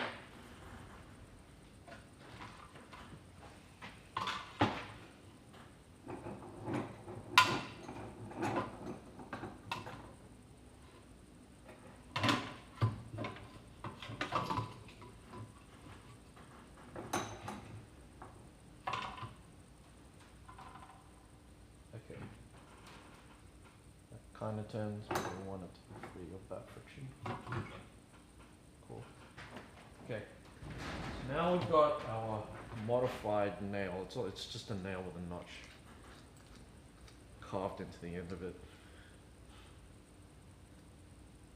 mount it on this drill, like so. Load feed with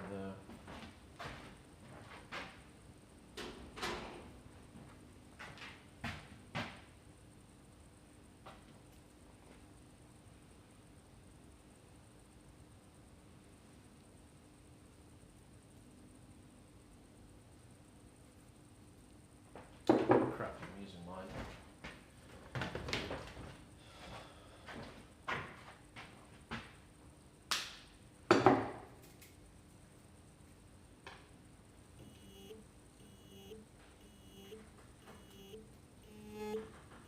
Man, looks like it's almost time to go, boys. We just got to the good part.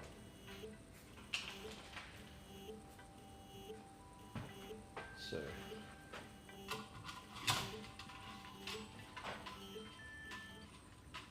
Okay.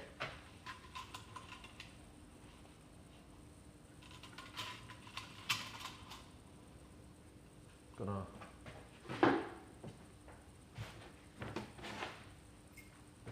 I'll lock this in to the feed.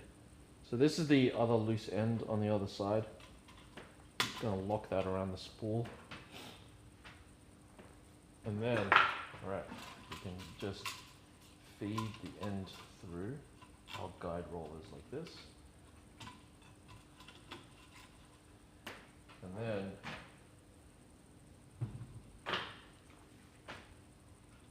we just want to go that way. So putting this in here.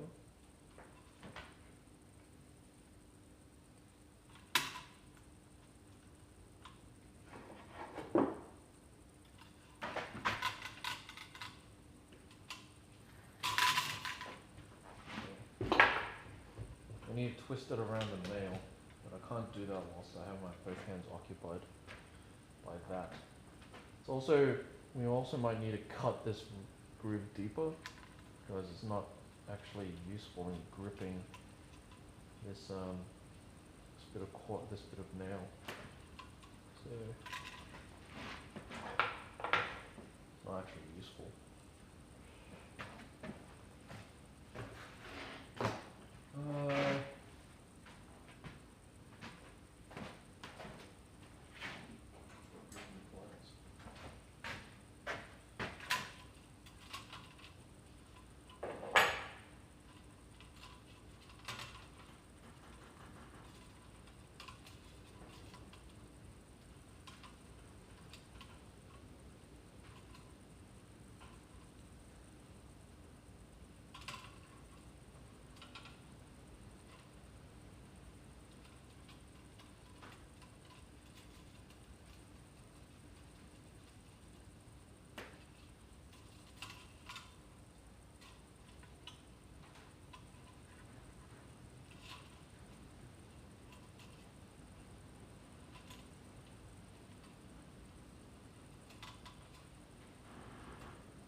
Man, working with such a small thing is really finicky.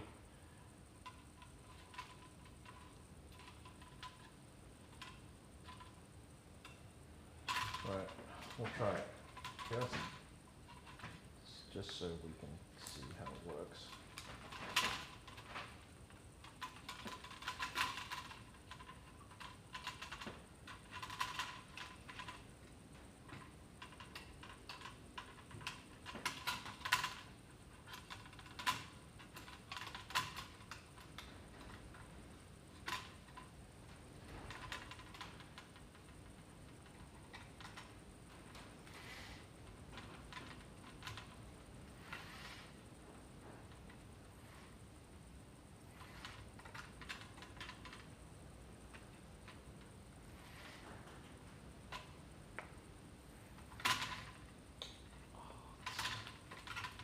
Super finicky. How can we modify this so that it catches?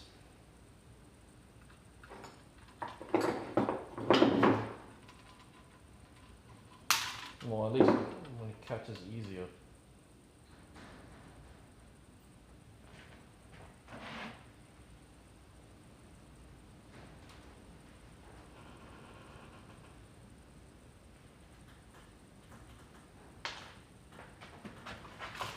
Yeah, I think our first try at this is a fail. It was easy to get one in before because we had the hole, but now we don't. So.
Right, we changed the angle of the notch. I don't know if it'll work.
Maybe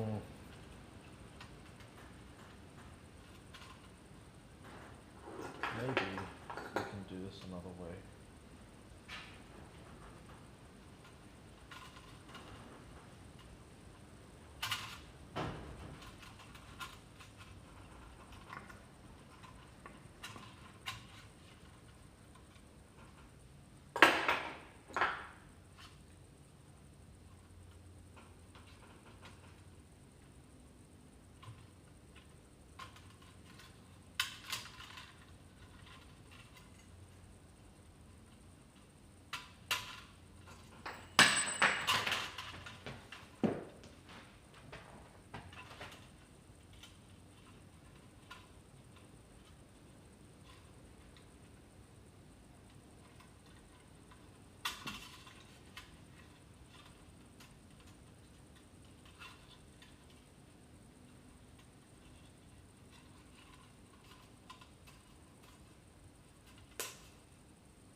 Okay.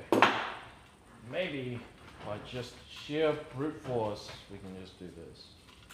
Alright.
I don't know what I'm doing wrong here.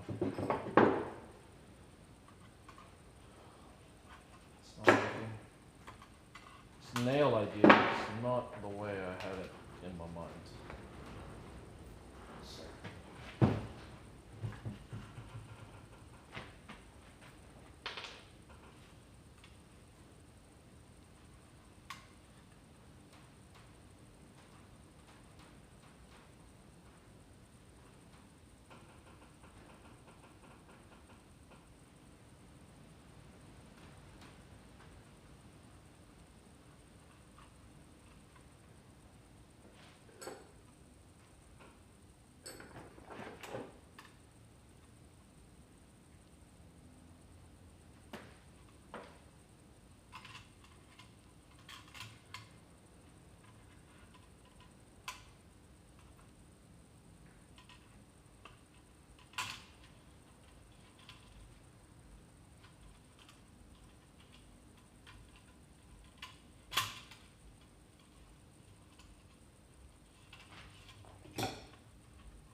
I think we may have something here.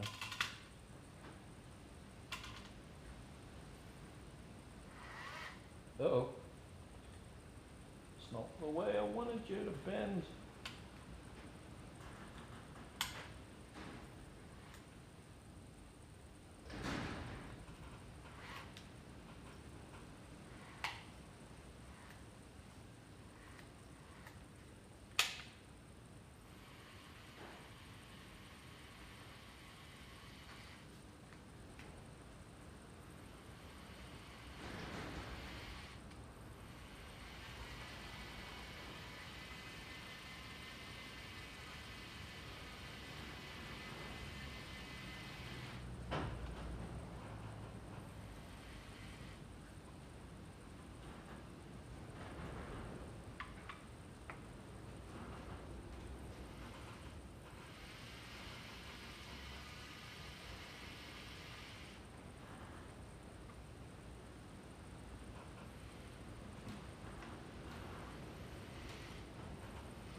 I think we may have something here.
Man, that is on there. It's like gripped on tight. You know what I'm saying?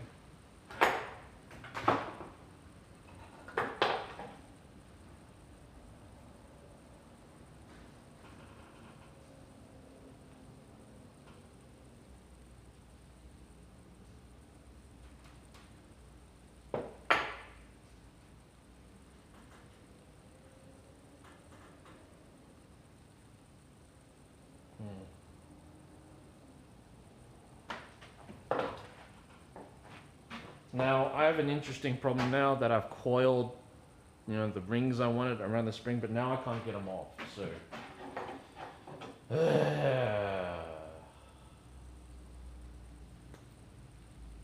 guess I have to cut them off one by one. And that's the strap now.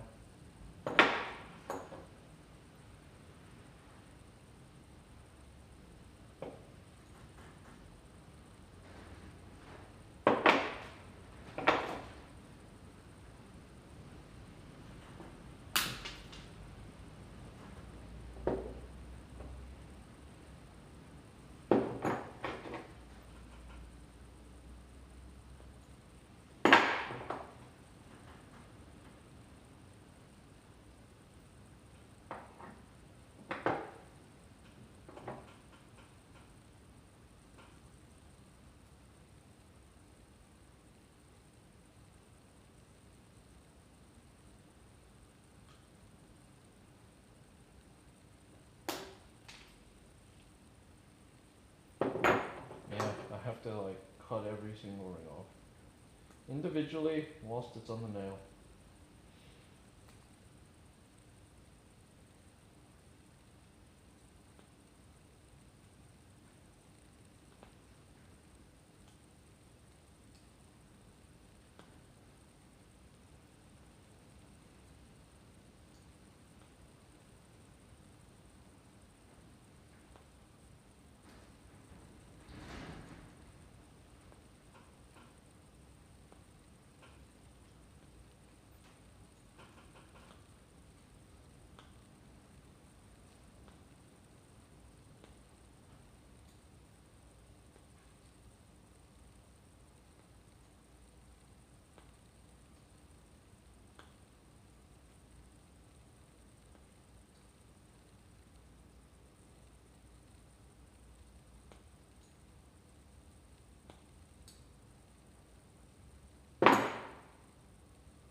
Hmm.